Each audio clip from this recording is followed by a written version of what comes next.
Nobody gets a leadership job because you're a good actor. You're in the wrong career at that point. Everybody's job is going to be innovation. It's wild. Yeah. I'm so excited and horrified. For all of those out there who also work for fairly large organizations, we're not the fastest to turn, right? You're a little like a huge ship. It takes some effort to turn the ship. As fast as technology is moving forward, as fast as AI is continuing to iterate, how do we get our teams to feel comfortable making that turn? Wow, just so many dots that need to be connected for all of those things. The fear of losing your job due to AI is real. There's no way around it. The leadership portion of change is not just telling your team what's coming. What advice would you have for leaders that are trying to get past that hurdle themselves internally? I've been thinking a lot about not just change management, right? Not just training and communications,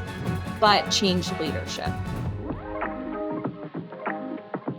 Welcome back to Experts of Experience. I'm your host, Lacey Peace. And I am Rose Shocker. I produce Experts of Experience. And we just got off the mic with Carlie Bissler of McKesson. She's the VP of Product Management at McKesson Medical Surgical. And what a fun episode this was. There was a story that was tugging at the back of my brain while we had this whole conversation for an hour about something that happened to me in high school, Rose. Do you mind if I share? Tell me. So one of my teachers in high school, I took engineering in school, which was really cool that I was able to do like 3D CAD at school. Like I don't know many high schools that provided that. I don't think we had engineering at my school. No, I went to 3 years of engineering in high school. So by the time I got to college, I was like teaching the like intro to engineering class. But I had a teacher there, and shout out Mr. Putnam. If he ever listens to this, I would be amazed. He would teach us what he called 21st century skills. So he said, I don't know what jobs will be on the market when you go do your career. Like we were in high school, so we were going to be in the job market in a couple of years. But his premise was he can't predict even 2 years in advance what jobs will be available because technology is changing so much. So what my engineering teacher did was he didn't just focus on the technical skills you need to understand to be an engineer. He's like, there's this whole list, and I wish I knew them off the top of my head, but I don't, of 21st century skills you need to have to be prepared for the job market of the future. And the reason why I bring this up is because when we talked with Carlie today, so much of our conversation was about we can't predict the future. So how do we prepare? And it's with these types of skills that you try to embrace now that can help prepare you for the future, even though you don't know what's in store.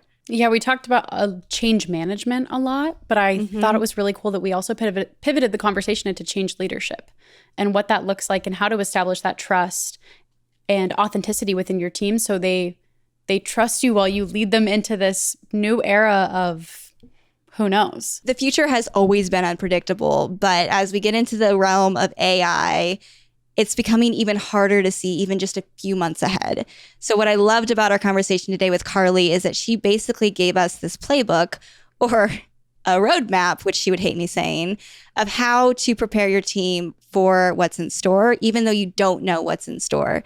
So as Rose mentioned, she calls this change leadership, and it's about what you need to know as a leader to be present with your team as they go through this transformation and how you can help guide your team through this. So actual practical tips and steps for guiding your team through change, even as things are in flow. You know, the job market is becoming more unpredictable. The career you've been in for the last decade is going to look different in even just a couple months. I like the analogy she used about big companies too. Like really big companies are like a really big ship. It's going to take a long time to even just make a slight turn. Like it takes like 30 minutes to make a right turn. So I appreciate that perspective and how much effort and intention needs to come from leaders within big organizations when it comes to change management. Yeah. Or they try to make the turn and they get stuck in the canal. Totally. Yeah. They're like, oh. Before we let you guys get to the interview, please hit the like button, hit subscribe, head to Lacey's LinkedIn page, spam her comments, let her know exactly what companies, what leaders you would like to see us interview next, and what questions you'd like answered. Yes, please do it. And without further ado, here's Carlie Bissler of McKesson. Carlie, welcome to Experts of Experience. Thank you very much. Happy to be here. Yeah, I'm so excited you're here. Now tell me, for our listeners out there who are unfamiliar, What is McKesson? We are often the biggest company that you don't know anything about unless you're in the healthcare field. So we work within healthcare. We supply all kinds of services and products to your healthcare provider. My specific business unit works with to supply all of the medical supplies, devices, everything. I like to say everything from Band-Aids to major pieces of medical equipment, to your doctor's office, to your home health facility within your community. And so we have our hands in everything. Now that I've said it, though, you can never unhear or unsee McKesson. Yep. Go to your doctor's office and count all the ways. So it's once you see it, you cannot unsee us.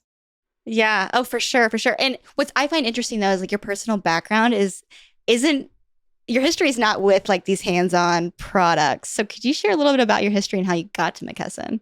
Sure. So I spent most of my career, actually, I kind of stumbled into product to technology at all. I was a psych major in college, and a side note, that has served me quite well. I was going to ask you about that. When I saw that on your LinkedIn, I was like, like there's so many people we've talked to that have this like little hidden background that they were a psych major or they, like studied psychology in some capacity. And I can only imagine how helpful that's been given your career choice. It has. For a long time, I didn't think it really did, but it turns out it's in everything, right? It's in leadership. Mm-hmm. It's in the way that we support each other. And it's really big in product. It is how we think about our customers and how our customers think about our product, understanding the social psychology dimensions of that. Funny story, I have an older sister and she was a business major. And when I was in college, she told me, you have to just take one business class. And I was like, yeah, I don't need to take a business class. I didn't. Probably regret that. You didn't take any business classes in college? I did eventually go back and get my master's. But sorry, detour of how everything started. So yeah, I worked for a company called CEB, or Corporate Executive Board. And then we were acquired by Gartner. So I kind of stumbled into business. I stumbled into technology. And it was a need that the organization had. I was kind of a jack of all trades for a while, and stumbled into it and really built my career around that. And then found McKesson as I was looking for that next opportunity, and started here at McKesson just before the pandemic, which was an interesting time come into the organization. So a healthcare company specifically. Yeah. Wow. And we played a big part of getting vaccines out, supporting the healthcare professionals across the whole country during that time. Such a difficult time as we look back on it. Such a transformative time in the both in our organization, in the country, and in healthcare as we see it today. So much in the industry has shifted. Yeah. Well, and with that, I imagine you kind of got thrown into the fire, right? You switch roles. You go from something pretty different to now you're in healthcare. Now there's like this huge, world-stopping event that occurs around healthcare. Yeah. So I can only imagine how quickly you had to learn to be able to assist in the role that you're in now. Yeah, for sure. It was definitely all in, dive head first into what is going on in the world. It was nice that I had the tech background. I had most of the systems that I came into working with, I had previous experience with, and I'd been working in that space, for about 13 years by the time I came over to McKesson. So I had a lot of that tech background. I had a lot of the both from a work perspective, as well as I have a master's in technology management. And so kind of had the foundational pieces. But yeah, then to think about how do we actually supply all of these materials that are needed in a time that the supply was so important. Yeah. And what does your day-to-day look like now for your job role? I love that question, and also hate that question. Every day is so different, right? Like, yeah. We were talking about this recently because we were talking just about career development within the team. And Mhm. we have a lot of team members who aspire to continue to grow and to be a leader within our product organization. And, we kind of joke around sometimes about, is that really the role that they want to do? Yeah. Because there's just a lot of stuff. There's a lot of whack-a-mole. There's a lot of things that pop up that need to be dealt with. But I would say the top two things that, if I think about the value that I provide or anybody would provide in this role, first and foremost, it's relationship building across the organization. And part of that relationship building is clearing paths. So there's always something that's going to come up. There's always a blocker, whether that be on the change management side, whether that be on the internally facing product side. So, how do we get our users to use what we're using? How do they see value in what we're using? And then on the customer side, how do we support our customers in using our products? How do we leverage all of the different organizational teams that support in that process, as well as building and maintaining relationships with our technical partners? So for product management on my side, we are full business.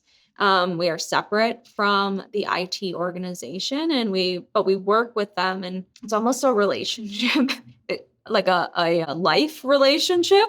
It's almost like a marriage, right? You have to be Yeah. able to be honest about what you're seeing. They have to be honest about what they're seeing to work towards the end goal, really, Yep. in a streamlined way. And so a lot of my day is spent in that relationship building, relationship management space, and then working with our senior leaders, ensuring that we've got the right capacity, the right resources that we need in order to stay aligned on the strategic priorities.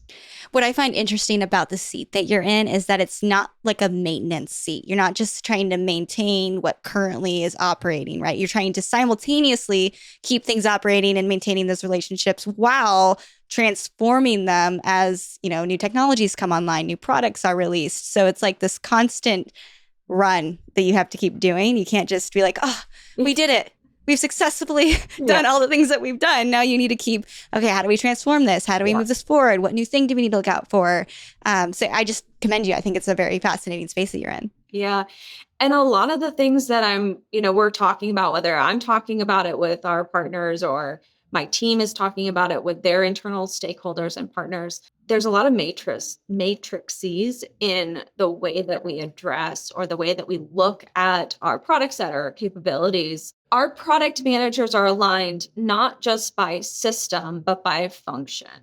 So not internal function, but the function of that system or function of that product.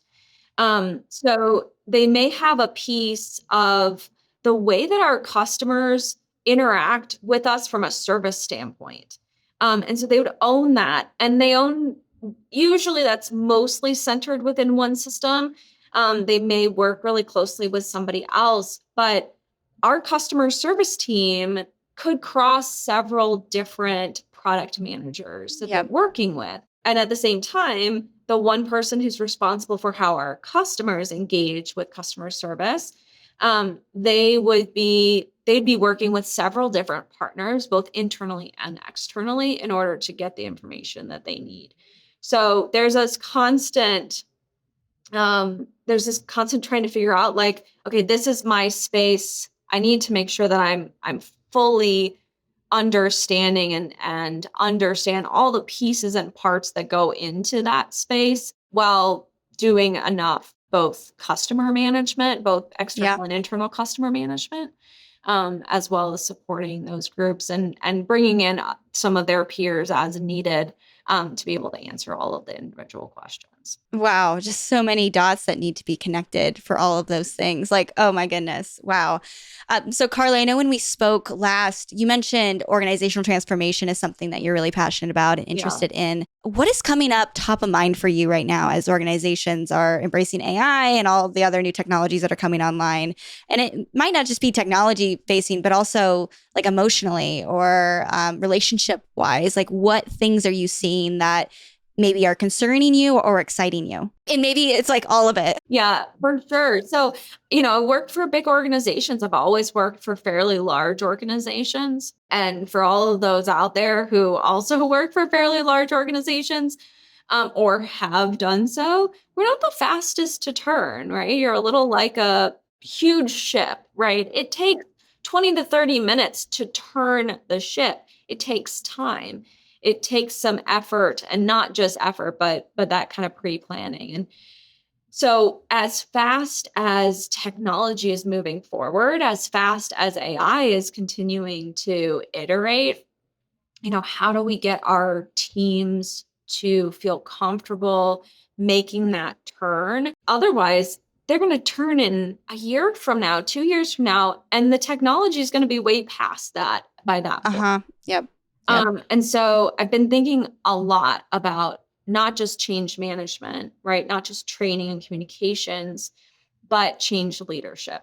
So how do we as leaders within the organization, and honestly, how does, as at the center being product, how do we help our leaders across the organization help their teams make that transition, feel more comfortable in that transition faster, because the technology is going to be beyond where we are if we're not able to move as quickly as possible. I like that distinction of change management to change leadership.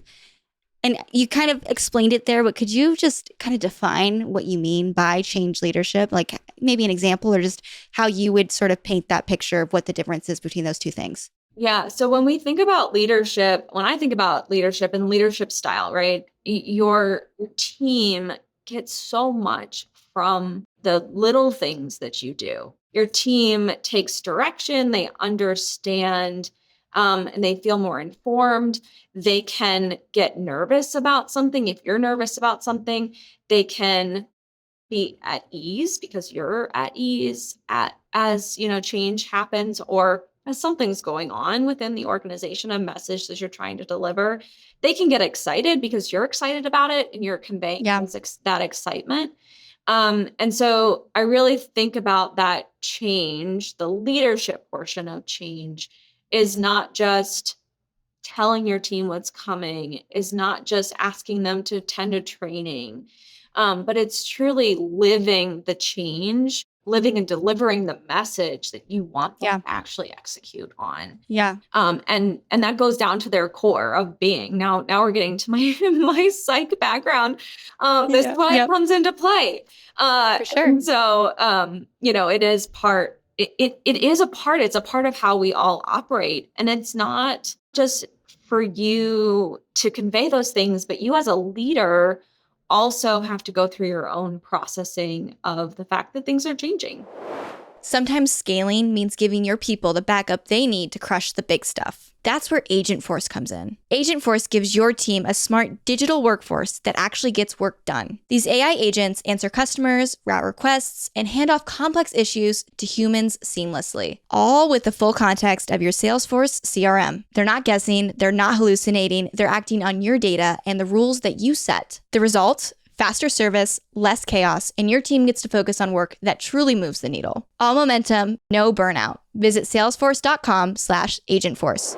Well, I think something that I've heard recently talked about a lot is how much trust is needed for this, right? Because if I'm a leader and I'm coming to you and I'm saying, hey, maybe I am living the thing. I am doing the AI thing. I am showing you how this technology works. Like I'm embodying it. But if I don't have this trust built with my team where they trust that the decisions I'm making are for their best interest, trust that the decisions that are being made are for the customer's best interest, trust that, XYZ thing would occur if I did, whatever they've guided. So I think that's a really important piece of all of this is I can't just as a leader come to you and say, here's the game plan. If that team doesn't respect you and have that trust for you out the gate, then it won't mean a lot and they won't be bought in quite as much. So I don't know if you want to speak to that a little bit too, about how important trust building is with leadership. Trust. I would also say authenticity, right? Yeah. Maybe more so in this case than trust. Trust is, my opinion, trust is table stakes. Your team has to trust you as a leader. They have to trust you as a manager, feel comfortable coming to you, but really being authentic about how do you get yourself to be excited about AI coming into your space? Yeah. Not just playing the role Right. of someone who's excited. Right. Yeah. Exactly. Yeah. And your team knows that. I mean, people know that. Nobody gets a leadership job because you're a good actor. You're in the wrong career at that point. So, your team sees it and they know. And so, actually, like, how do you get yourself over that change curve? How do you get yourself past those things that are concerning? There's certainly a lot of unknown as we go into this space, and unknown for a lot of reasons. What advice would you have for leaders that are trying to get past that hurdle themselves internally? Like what tools or what tips would you give them to help them get through that acceptance phase first, so then they can go deliver that to their team? Yeah, you gotta work through it, but I think there's a knowledge gap in a lot of cases. Yeah, I agree. So I'd say there's kind of two parts to it. One is the emotional side, and then the other side is the knowledge side. And you have to work through the emotional side. Some of that is by building the knowledge and feeling comfortable with it. But some of that is also time. Like the emotional side is sometimes time. You got to give yourself time to process through it. Ideally not get stuck in one of the little fun change curves that you have. But gaining the knowledge, experimenting with it yourself. If you've got questions, make sure that you're reading up on it. And even better with AI, ask ChatGPT to explain it to you, right? Now you're killing two birds with one stone. You get to both learn about it and you get some hands-on experience with the benefit that it could actually provide. Yeah. Oh, I love that. So what you've kind of described is sort of this like inside out transformation, right? Like in order for us to have any kind of external impact in a way that makes a lot of sense and as quick and quick as fast as we can move when we're in large organizations, right? It requires having this sort of internal shift occur first, which is not new. We know this with like any technology adaptation or technology adoption that we need to have, buy-in from the team internally. But I am wondering how you think about doing that with the team. So let's say I am a leader. I've gone through this acceptance phase. I've, used GPT. I've increased my knowledge a little bit about this. I feel bought in. I feel excited. How am I spreading that excitement to others? How am I getting them interested in it? What kind of tools can I provide them so they're increasing their knowledge and also bought in? Like once we get past the I'm a leader and I've accepted this new technology, how do I get my team to do the same? Yeah. So I personally find sharing the ways that I'm using it or asking other leaders to share, hey, this peer of mine is using it in this way, my boss is using it in this way, and sharing that because a lot of people don't think about it. It's using AI in your day-to-day life. And I'm talking about generative AI that most people at this point have something at their fingertips on it. But, it is change. It's change. It's not one-time change. It's not okay, you're going to go through training and now use this system. It is, okay, when I go to write an email, do I start with myself or do I let ChatGPT or whatever version you have, Copilot or whatever, do that for me initially? Then I go back and edit. I still bring my own person to it, but sharing some of that, sharing the way that you're using it will help others to think about using it in a different way. I'm trying to do that a lot with my team, using some of that during our team meetings as well. We have got a chat, an ongoing chat for the team, and really encouraging people when I hear about it to post in there and share how they're using it. I mean, most of my team is using it to help write user stories, for sure to write all of their user acceptance criteria. And that takes a good amount of time away from their day that allows them to still focus on the things that make them really good at their job. Generally, you don't have a product manager who's really good at their job only because they're good at writing user acceptance criteria. For sure. Or really that's kind of just part of it. And if they can offload that and, still add their own context and obviously proofread and make sure that it still fits. Yep. But Yep. what allows them to focus on the things that human brings to the table. I like that your team is doing this kind of publicly amongst your guys' in your team.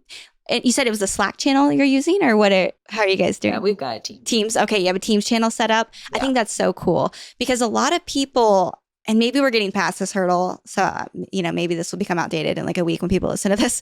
But I feel like there's still a little bit of shame associated with using AI, and especially generative AI. Like I feel a little guilty to say I used AI to write that email for me. So I think you as a leader coming right out and saying, no, I am using it. And here's all the ways that I am using it. And I'm so excited that we get to use it this way. Makes it easier for the team to go do those things and share it with you that they've been successful in doing that. Yeah. I think a lot of people still want to be able to put their name on stuff and they feel like they can't if AI helped them write it or help them do whatever, which I disagree with. I think it's human plus AI. Together you've formed this thing. But I definitely love this idea of like doing it super publicly with your team. Yeah, it's interesting as you were talking about that. I'm like, I don't know that I don't know that I didn't get on the shame board. You didn't get on the shame train? No. No. I actually find that it's more shameful not to be using it. I save time in my day. I have too many things to do. I saved time in my day and did this thing, and I used the emerging technology. I don't know, can we still call? I mean, it's every day there's something new with it. So it's like constantly emerging, right? Yeah. And, and I use this thing and I got my job done faster. And I think that's great. Yeah, I wasn't on the shame train. Yeah. Oh, for sure. That's good. That's good. When we were talking last, Carlie, you'd mentioned there was a story of a customer product that you saw launch in record time by using some of these new technologies. What was the internal reaction and what were some lessons that you saw when this happened? Yeah, it was a really interesting experience. Every organization that I've ever been at and every organization that I've ever worked closely with, there is this rhetoric around IT's slow, right? It takes so long to get the thing that we want. And so that kind of just spins, especially your internal facing technologies. And so we recently heard a story around a new product being able to launch really quickly within the organization. And, normally the product would have taken at least a year to get off the ground. And the team launched it in 4 months, and which is awesome, right? That's what we all want. That's what we've been complaining about for so long. Yeah. IT moved fast. Yay. Right. And the organization really struggled with the change. Now, it wasn't perfect, right? There's some learning experiences that happened, as we're coming to expect. But the organization really struggled with the change. And some of the things that we heard were, well, we didn't go through, 10,000 different test cases. Well, we did. You may not have tested every single case that you could possibly think of, but those cases were tested. The other things that we heard, it just came from fear. What if this doesn't work? We just kicked it off. What if we didn't have enough time to go through all of the processes that we normally do? And a lot of those things were sped up. And so it was really eye-opening to me to watch the organization go through we want this thing, we want this thing, we want this thing. And then to understand that we, as non-IT members of the organization, then struggled with that change. And a lot of that came from fear about how we could possibly move forward. And honestly, I think some of that also came from what we're experiencing across the board with AI, and that fear of unknown and a little bit of fear of what is my place in this space where AI is moving so rapidly, and potentially could take some of the work that I do. Yeah. Yeah. I mean, I've heard this. I guess I shouldn't say I've heard this on the show, because most of the people that we talk to do not have that fear from inside them, just like how you weren't on the shame train, right? A lot of people don't have that fear because they're interested in these technologies and they're eager to, embrace them. But I see it looking in on like news articles or on LinkedIn and all the posts about AI and the fear that's there. So there's definitely this thread of fear that is growing in organizations. The fear of losing losing your job due to AI is real. And there's no way around it. The work that we do, the work that we as humans do in a corporate setting with AI coming into place, is going to change. And it's not clear what way it's going to change. And that is fearful. And that is fearful for a lot of people. And I think as we go back to change leadership, the change that every leader is going to have to deal with within themselves is the fear that they have in the back of their mind of whether AI is going to take their job, or it's going to take their employee's job, or it's going to change their job in some way, shape, or form that they're not ready for. And then recognize the fact that everybody on your team is also having those same fears. And they may not be having them about themselves. Maybe they're having them about their spouse, or their children coming into the workforce. There's not a good answer for it at this point, other than we need to know, and we need to recognize that everybody's going to go through that process of fear for themselves. Well, and holding empathy for your team, no matter where they might be, right? And just being able to say, rather than say, oh, your fear is silly, right? Which I see a lot of that rhetoric in response to these LinkedIn posts, right? You shouldn't be scared, or just go upskill yourself. Like, it's not that easy. I don't know how to upskill myself, or I don't know which skill will still be relevant in a year. So how am I supposed to know? So I think just holding lots of empathy for your team and for yourself and for their partners or friends or family that are going to be going through these things is going to be the path forward for sure. Yeah. Yeah. I mean, there's not a good answer. There's not a, oh, it's fine. Everything's going to be fine.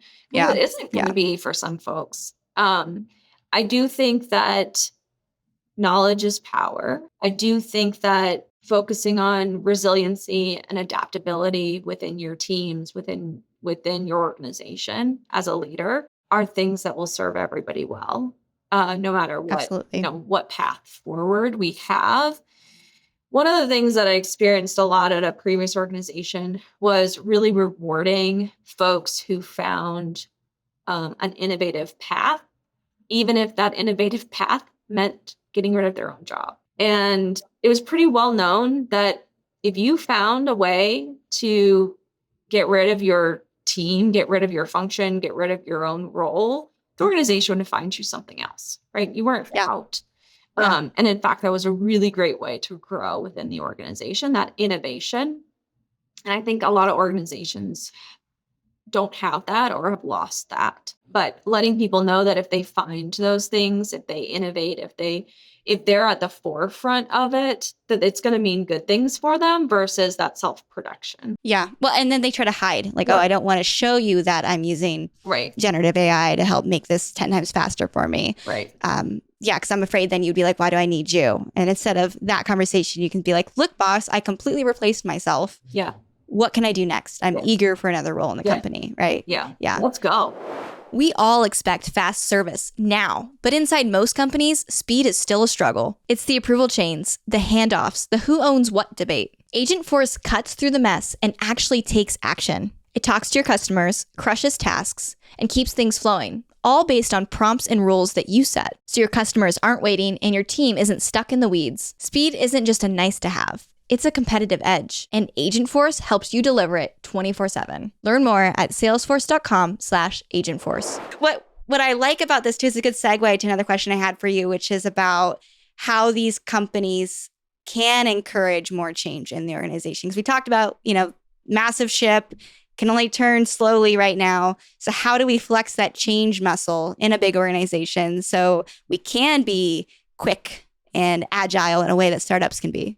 Yeah. Everybody's job is going to be innovation, right? We all have to look within our own role. We have to look within processes that we touch, that we see, that we interact with to find a better outcome, find better ways of doing things. And seeing those better ways of doing things, seeing that new technology in that space as assets to the organization, not as a cost center. And fostering that innovation, rewarding that innovation, not just a one-time reward, but letting people build their careers on innovation. With this shift that you just spoke about from AI as did you say as a tool to an asset?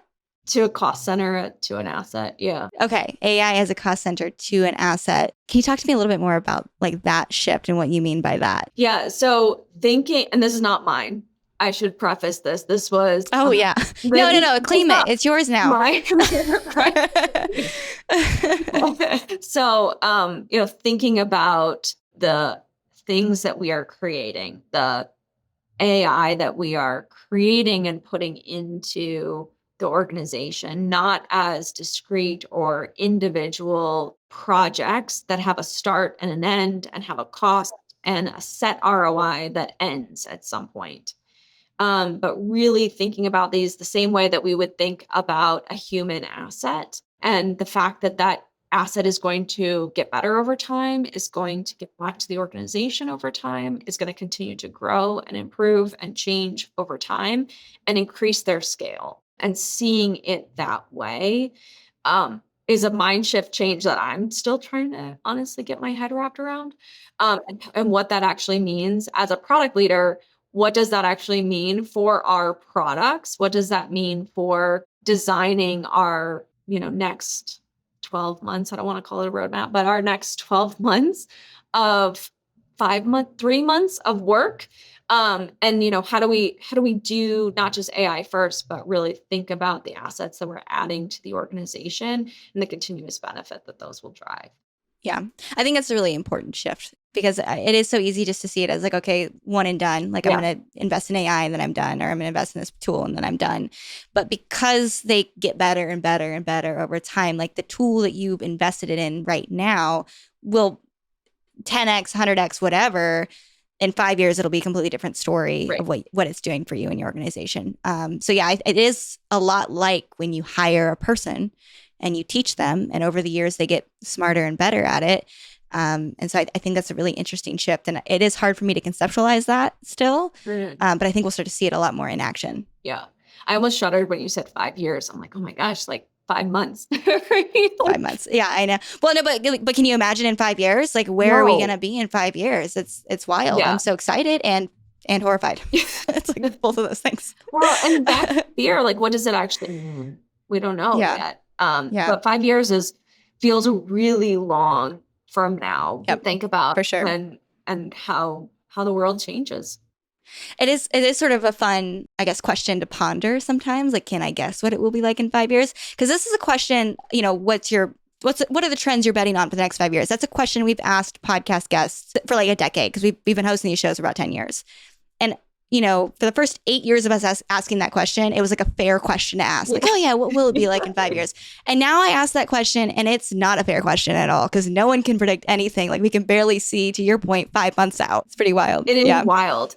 And yeah, I mean, where does it? I was hoping you weren't going to ask me that question, because I'm like, I don't know. I have no idea. Yeah. I'm excited to see what happens, but I don't know. Yeah. Rose, do you have any questions you want to ask? This is a really broad question and might be a little elementary for the conversation we're having about AI, but I was wondering, Carlie, if there's a thought leader in this space that you recommend people follow, or if there's a book that's really inspired a lot of your leadership and like change leadership and change management philosophy. I personally learn best by experimenting, and will get like little pieces of bits and pieces, especially from a leadership perspective, not just experimenting on my own, but picking up little bits and pieces from leaders that I admire, leaders that I have worked with over my career. There are little bits and pieces of, I'm an amalgamation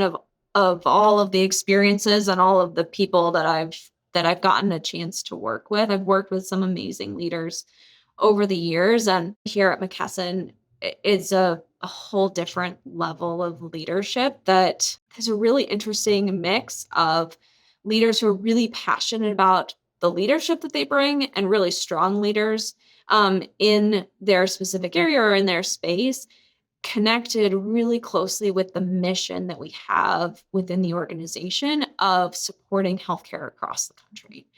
And I've never experienced that type of connection every company is like tied to their mission, but that really intrinsic, everybody's just here not just to further their career and to do a good job, because that's why we all come to work, right?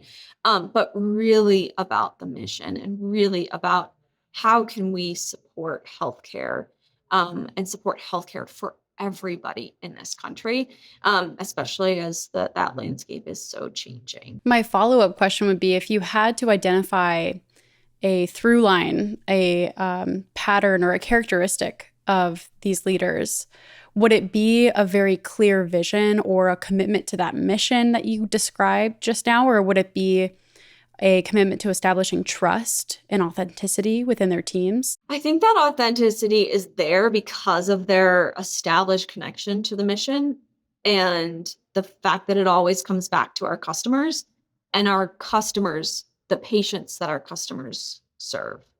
And so it does always come back, and that authenticity is so present with every single one of them. But they're different. They're different people. They have different lenses. They have different approaches. I think that's the best part, is because you can kind of pick and choose little bits and pieces that work based on the leadership style that you're trying to build and based on the leadership situation that you're in at the time. That makes sense. Authenticity is one of those buzzwords right now I feel like we're seeing everywhere, but I really like the picture you're painting, kind of like what it actually looks like in practice. Yeah. I was just having a conversation with one of my direct reports around this topic of finding a mentor. I have a lot of mentors, right? I go to this person and bounce ideas off of them about this situation, or I talk to this person about that situation, or how am I handling this thing over here or that thing over there? And, you start to build it's a committee, right? It's a committee of people who support you and surround you versus that one person. Maybe this is controversial, but I feel like that idea of this one single mentor is going to, you're going to ask them to be your mentor is kind of antiquated. Like, how do you identify that committee that's around you, and whether they know it or not, they're supporting you in that way and they're helping to grow your career. That's awesome. Yeah, I sat in on an interview recently with Jill Kress, who's the CMO of H&R Block, and she actually brought up networking and this idea of community, and she was like talking about how the younger generations, ironically, chronically online, using social media all the time, but don't really take advantage of networking or community building within their career. So I feel like that really ties to her point really nicely. And it's a constant reminder for me to take advantage of, not necessarily focus on one person being your mentor, but building that community. Yeah. And I would say the same thing that is similar to my approach for product, right? It's not that you have that one person internally who's going to tell you all the things, right? You don't have one customer that you go to asking them, how should I build my e-commerce platform for you, right? You have to take in all of the information around you. You have to get, feelers out in the different spaces and understand how things will resonate. And leadership is the same way. Like, the way that you kind of present yourself is the same way. It's like, how do you bring all of that stuff together and understand as inputs to understand how it plays out for yourself? That makes sense. So we talked a lot about transformation in an organization internally. And I think this is really important right now with what's going on in AI as technology continues to accelerate. How can we be ready as a team for those changes, especially when we, as we said, can't predict what those changes are going to be, right? So what are the skills my team needs to have to be ready as best as they can be? But we've talked a lot internally, and I want to go a little externally now. So like, whenever this is done right, this is done well, what does the CX impact actually look like from a customer's perspective?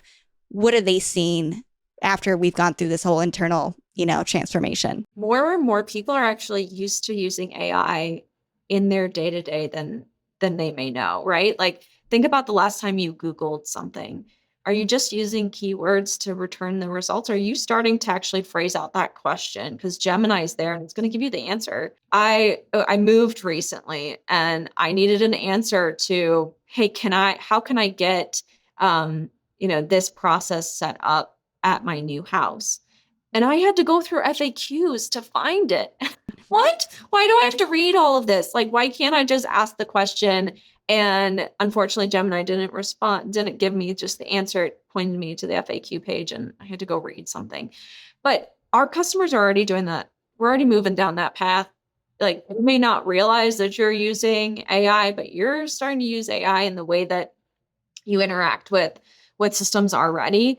So what that looks like to the customer is that it just feels normal, right? It feels like the way that they're interacting with everything else. It feels like me not having to go read 3 pages of a FAQ document to find my answer. It means I'm getting that answer immediately. It means you're anticipating what your customer needs and what that customer best ways to support that customer, in some cases, ideally before they need to ask the question, right? We have all the data. When your customer's order is delayed. When there's something going off, going funky, and so how do you start to anticipate some of those things? And so from the customer's perspective, it feels normal. It doesn't feel different than what they're experiencing elsewhere.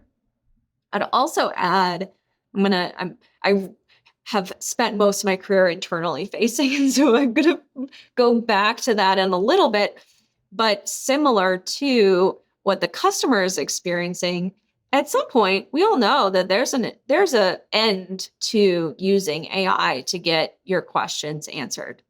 There is an end to that personalization that an AI agent can do for you right now. That may change over time, but as of right now, there is an end to that. And our customer service teams, our customer experience teams, whatever your organization has them set up as, they're so valuable to your customer because they're human, because I can get a hold of somebody, because it's a real person who understands and has empathy and reacts to me and knows who I am and values me as a customer of theirs. And that's why the human being in it is important. And I have a hard time, this is probably not gonna kind of play back well, but I have a hard time in that 5-year mark. I have a hard time seeing that we lose that personal touch. I have a hard time seeing that we lose that sales boots on the ground interacting with our customers, that customer experience person, whoever that happens to be.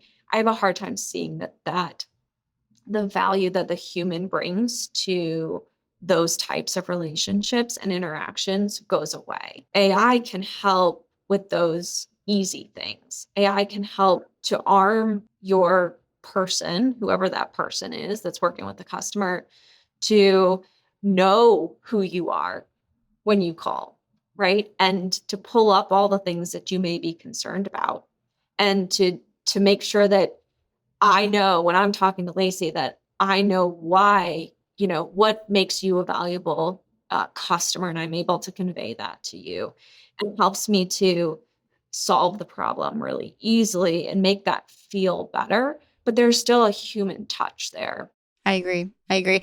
Yeah, I just had an experience with FedEx where I missed the delivery. Like, I needed to sign for it. And I was home. I must have just been like, you're like ready for it. You're like, I got 4-hour window. I'm going to be there and whatever. Or maybe I'm getting the dogs from the backyard. I have no idea how I missed him, but I did. And so I called FedEx and immediately I'm able to get a hold of someone. I went through some of their chatbot stuff. They realized the chatbot was like, oh, realize I can't solve this for you. Gives me the number. I call them. I'm not even on hold. I immediately get a pickup answer from a human, and they immediately know my name, my address. They know exactly what time the delivery is missed. They know exactly where it's at.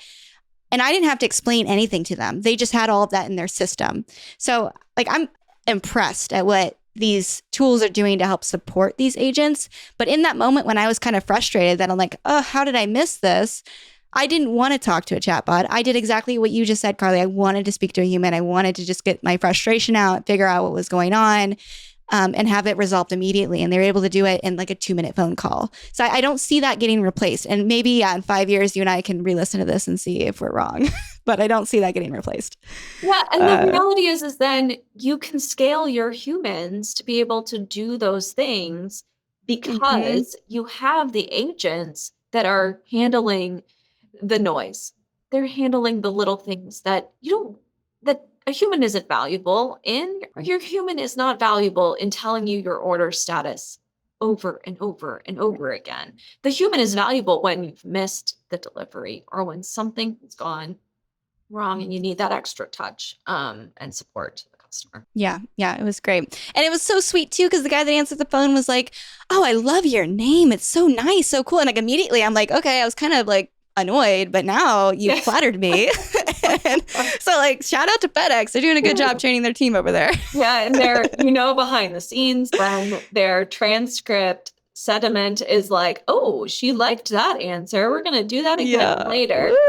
Yeah, exactly. And it was so nice. It was like, it didn't sound scripted. Sometimes people are being nice and it sounds super scripted, but it was actually like an emotional, nice moment. So, or at least I'm going to pretend it is because it made me feel good. Yeah, right.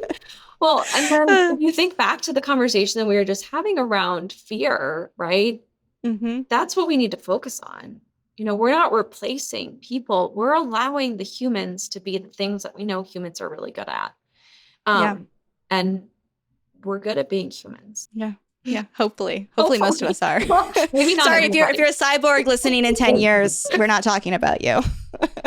Well, Carlie, this has been so much fun. Rose, I want to hand it over to you. I know you've got a lightning round.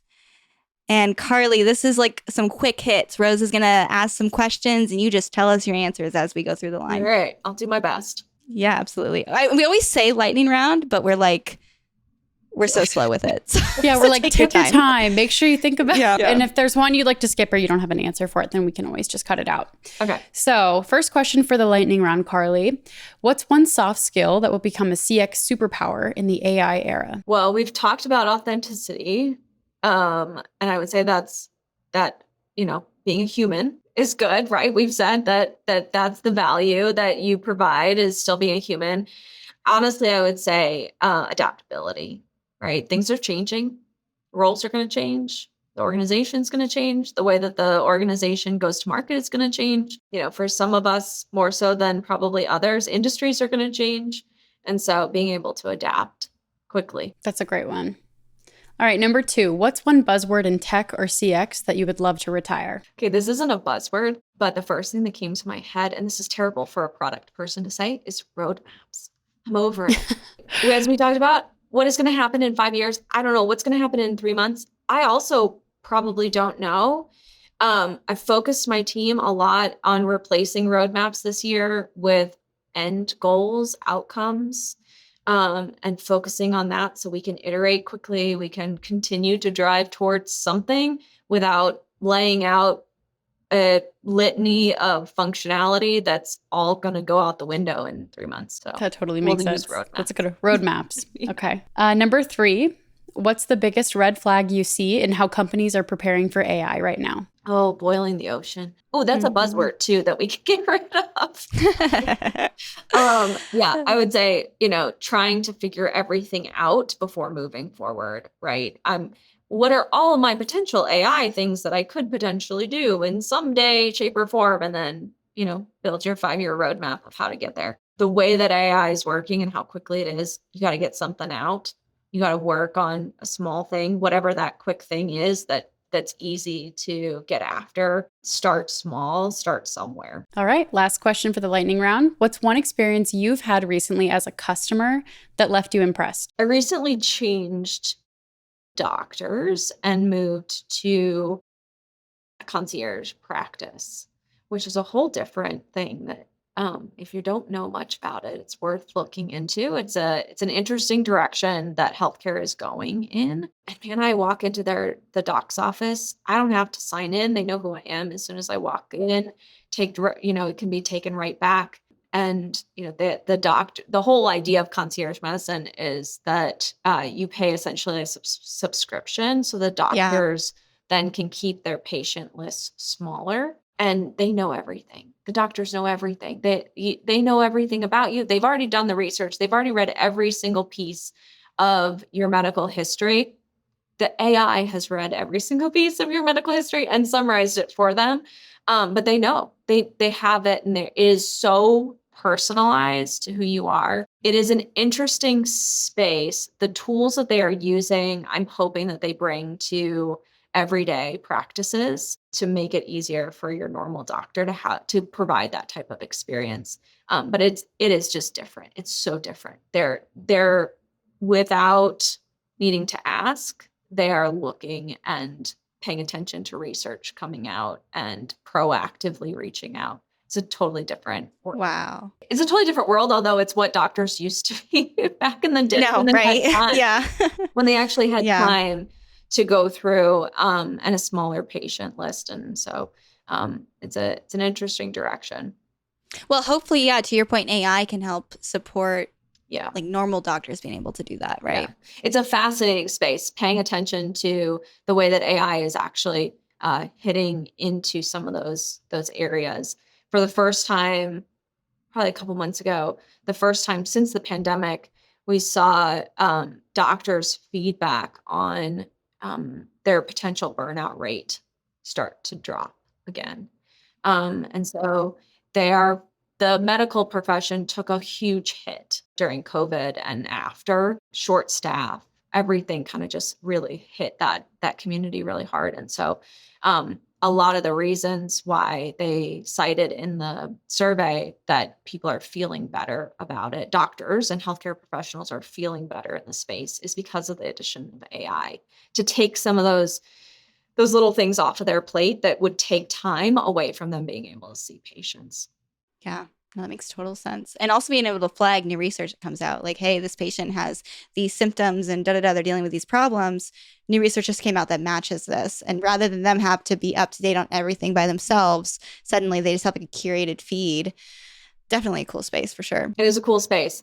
There's a privacy space that's also. I don't want to go there. I don't want to go there. We talked to this guy named Taylor that was just on our podcast about cybersecurity when it comes to healthcare records and people like dropping health records into ChatGPT. And I'm like, this is so sketchy. I know. So yeah, I mean, that's a whole thing in and of itself. But I feel pretty confident that there are tools out there that are taking that privacy concern super seriously.